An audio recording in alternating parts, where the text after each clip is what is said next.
Hi guys, my name is Vishal Kaushal and I am currently interning with the Lexington company, and today I will talk about sedition. So basically the section 124A of the IPC talks about sedition. It says that whoever by words either spoken or written or by signs or by, visual representation or otherwise brings an attempt to bring in hatred or contempt or excites or attempts to excite dissatisfaction towards the government established by law shall be punished with either imprisonment for life, to which fine may be added, or with imprisonment which may extend to 3 years, to which fine may be added, or both. So basically, law of sedition in India has assumed a controversial importance largely because of change in body politic and especially because of the constitutional provision of freedom of speech and expression guaranteed as a fundamental right under Article 19, Section A of the Indian Constitution. However, the law of sedition is contained in Section 124A, 153A of IPC and also in other statutes. So the provision of law of sedition is based on the principle that every state, whatever its form of government, has to be armed with the power to punish those who by their conduct jeopardize the safety and stability of the state, or decimate state, or to bring public disorder. The very existence of the state will be in jeopardy if the government established by law is subverted. So basically, what is the meaning of sedition? Sedition is nothing but libel of the establishment of authority, that is the government. Hence, it is called seditious libel in England. Sedition in the ordinary course sense means a stirring of a rebellion against the government. However, in law, it has a technical meaning and includes all those acts and practices which may have for their object to excite discontent or dissatisfaction towards the constitution or the government or the parliament, to create public disturbance or to lead to a civil war, and generally all endeavors to promote public disarm and disorder.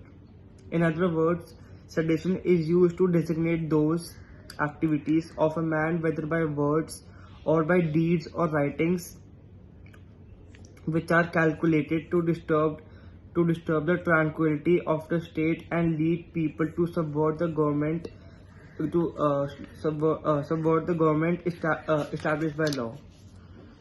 So basically, there are some types of sedition as applicable under the English law as a conduct which has either as its object or as its natural consequence the unlawful display of dissatisfaction with the government or with the existing order of society. So basically, there are 5 specific heads of sedition which may be enumerated according to the object of the accused, which are stated as: first, to excite dissatisfaction against the government or constitution or against the parliament or the administration of justice. Second, to promote by unlawful means any alteration in a church or state.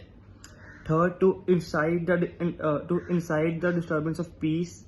Fourth, to raise a discontent among the king's subject. And fifth, to excite classist hatred. But criticism of politic matters is not itself seditious. The test in the manner in which it is done. Candid and honest decision is permitted. Now there are certain ingredients of sedition. Section 124 IPC defines the offence of sedition and prescribes punishment for sedition, which may extend up to imprisonment for life and fine, or both. The word sedition does not occur in the body of the section. It finds place only as a marginal note to the section, which may not be an operative part of the sedition. So there are the following ingredients of the section as: first, bringing or attempting to bring an hatred. Second, exciting or attempting to excite dissatisfaction against the government of India.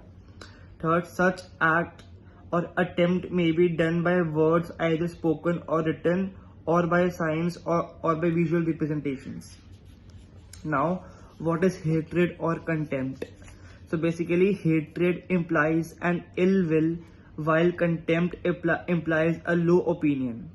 In other words, hatred and contempt are the state of mind in relation to the object. The hatred and contempt, in order to be punishable under this section, must relate to the hatred and contempt of the state or to the established form of government. Hatred and contempt toward the government may be created by writing, imputing to the government base, dishonorable and contemptuous, malicious, and motives in the discharge of the duties, or by writing the unjustly accuses the government of hostility or indifference to the welfare of the people. So basically, a speech which brings the government into hatred and contempt cannot be considered innoxious, because it could increase the level of hatred and contempt that already exist in the minds of people to whom it is addressed.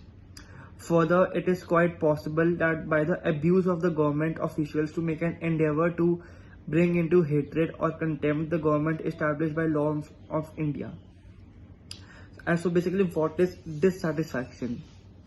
So basically, the IPC does not define the word dissatisfaction, but simply states that dissatisfaction includes disloyalty and all feelings of enmity. It is an important word, and its exactly meaning has to be understood in order to designate a particular act as seditious and punishable under this section. The expression dissatisfaction may be defined as primarily meaning the contrary to affection, as it goes very much towards expressing the same as hatred or dislike. It may cover something, perhaps a little different from the expression hatred, because it includes disloyalty.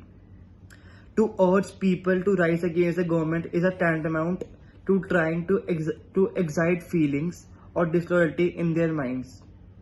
Now, the courts have interpreted the word disloyalty very widely, as maybe by the courts it is said that first, dissatisfaction means a contrary to affection, in other words, dislike or a hatred. It means hatred, enmity, dislike, hostility, contempt, and every form of ill will to the government. It signifies political alienation or discontent, that is to say, a feeling of disloyalty to the government or existing power, which tend to dispose a person not to obey, but rather to resist and attempt to subvert the government of power. So basically, in other words, the expression disloyalty signifies political alienation or discontent. That is to say, a feeling of disloyalty to the government of existing power, which tends to a disposition not to obey but to resist and attempt to subvert the government of power. Thank you.